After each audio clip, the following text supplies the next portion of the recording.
பேசுறதுக்காக. தம்பி எங்க வந்திருக்கோம்? அன்னபூர்ணா ஹோட்டலுக்கு வந்திருக்கோம். தம்பி என்ன சாப்பிட்ற? கிரீம் பண்ணுவோண்ணா. க்ரீம் பண்ணா? விவகாரம் பிடிச்சத கேட்குறானே. அண்ணே ஒரு க்ரீம் பண்ணு, ஸ்ட்ராங்கா ஒரு காஃபி. தம்பி பண்ண நல்லா இருக்கா? சூப்பரா இருக்குண்ணா. காஃபி நல்லா ஸ்ட்ராங்கா இருக்குடா, நல்லா இருக்குடா. தம்பி வேற ஏதாவது சாப்பிட்றியா? இல்லண்ணா இதே போதும். அப்ப பில் போட சொல்லிடலாமா? சரி. என்னண்ணா பண்ணுக்கு போய் இவ்வளோ ரேட் போட்டிருக்காங்க?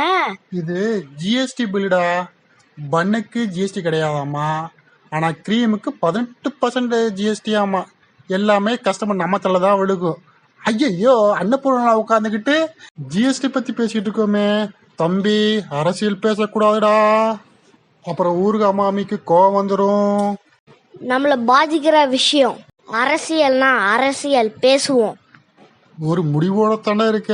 எனக்கு என்னமோ தனியா ஹோட்டலுக்கு கூட்டு போய் மன்னிப்பு கேட்க சொல்றாங்களா இல்ல கும்மாங்குத்து குத்த போறானா தெரியலடா தம்பி. லைக் பண்ணுங்க, ஷேர் பண்ணுங்க, சப்ஸ்கிரைப் பண்ணுங்க, மறக்காம பெல் பெல்ல டிங்னு அமுக்கி விட்டுருங்க.